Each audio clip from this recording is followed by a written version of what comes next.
We have all heard the scripture, beauty for ashes. God has promised us in his word to give us beauty for our ashes. And oftentimes when we hear these scriptures, we think about people who are grieving or people who are in mourning. And yes, that is true. God will give us beautiful ashes when we mourn, beautiful ashes when we grieve, beautiful ashes when we face trials and tribulations. But God will also give us beautiful ashes when we have a story, an event that is phenomenal, a not your ordinary story. And that's what we're going to talk about today. Hi, I'm the one that shares the 2 key life lessons. And today we're talking about a love story, one of the greatest love stories in the Bible. Well, God gave this couple beauty for ashes. And if you don't know who I'm talking about, let me tell you, I'm talking about Ruth and Boaz. And I'm not going to waste your time, so I'm going to get right back into this story. But we have all heard the story of Ruth and Boaz. We know the story of Ruth. Ruth was a Moabite, and Moabites are from the country of Moab. And if you don't know who Moab was, the founder of Moab was the son of Lot and his eldest daughter. He was the son of incest. And we're going to talk briefly about that. So we know that Moab came about after the cities of Sodom and Gomorrah were destroyed. Lot, the nephew of Abraham, was rescued from that city. But his wife was killed. She was turned into a pillar of salt because she looked back. We're not going to get into the significance of that today, but because of that, Lot ended up by himself living in a cave with his 2 daughters. And before Lot got into all this trouble, he was with his uncle Abraham, and they were sort of traveling together, working together. You know how family members do. And their wealth, their cattle became so massive that they couldn't stay together. So Abraham tells Lot, hey, look, man, we cannot stay together in order to keep peace so that your herdsmen are not arguing with my herdsmen. You pick you a direction, you go in one direction, I'm going in the other. We have to separate. We just cannot remain together. And as the story goes, Lot chooses the better land. He chooses the most fertile land. He chooses the land where he is guaranteed to prosper. But the cost of that prosperity, the cost of his choice, was the loss of his wife, corrupt morality, and it leads him into creating a group of people that are sinful and not saved. Because we know not only did his eldest daughter have a child by him, have a son, Moab, his youngest daughter had a child by him too. Because the 2 girls decided that there were more men left in the world in order to preserve their father's heritage.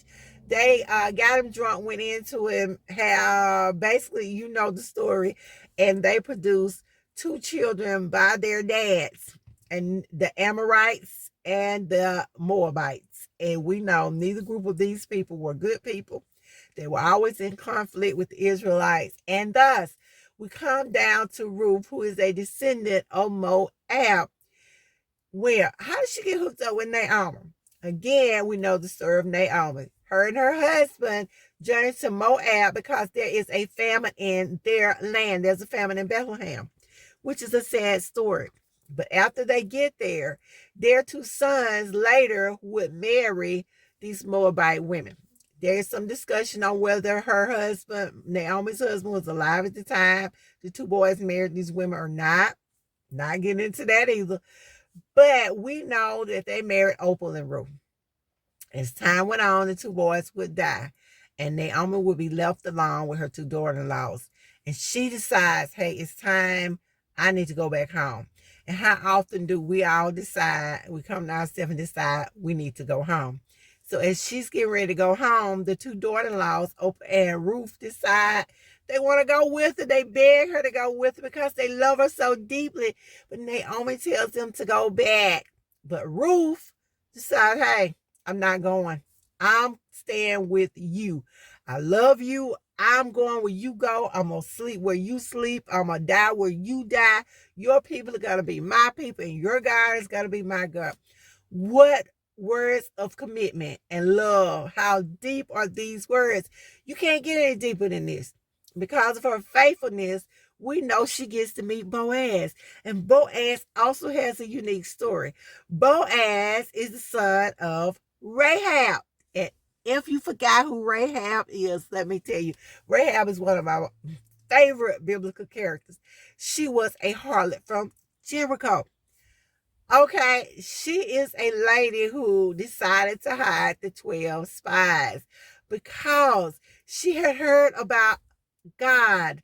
She knew about the miracles in which God had performed. She also knew that no race of people had been able to stand against the Israelites. She was like, hey, I got to get on the winning team. And so she decides to save the spies on the condition that they save her and her family. So not only does she secure herself, but she secures salvation for her family also. It is her son, Boaz, that gets to meet Ruth. And the reason this is so phenomenal when you get down to it is because both of these women, Ruth and Rahab, come from ashes. They come from a place where there's ungodliness, there's idolatry, there's all forms of sin and evil going on. And yet God redeems them. Boaz becomes the kinsman redeemer. He is Ruth's kinsman redeemer. And it just shows us that God can take broken people and he can place them in the lineage of God. He is weaving us into the tapestry of Christianity. Even with our sinful self, even with our spotted and checkered past, God is making something beautiful. He has given us beautiful ashes. He knows that we have sinned. He's aware of the things that you have done, the things that you think no one else knows about. And yet and still, he loves you anyway. He is transforming those situations. He's orchestrating your circumstances. And he is putting you in position to be blessed. He put Ruth in the position to be blessed. She gets to go glean in the field of Boaz. He puts Rahab in the position to be blessed. And I had a video that talked about how her home was positioned on the wall. God knew from the very beginning.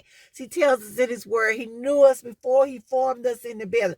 He knew she was going to need to be at that exact place at that exact time.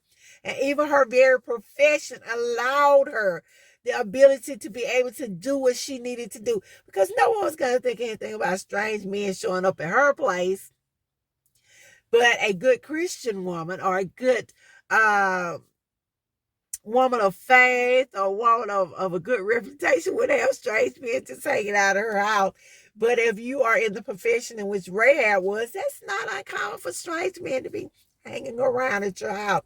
So God positioned each one of these women in order to be blessed. He positioned them in the lineage of Jesus Christ. We know their descendant will be King David. What a magnificent heritage they left for us. What a magnificent story of beauty coming from ashes. When we look at God, how he works everything out for our good, how he takes those broken things and transforms them into something beautiful. Again, he is the master potter.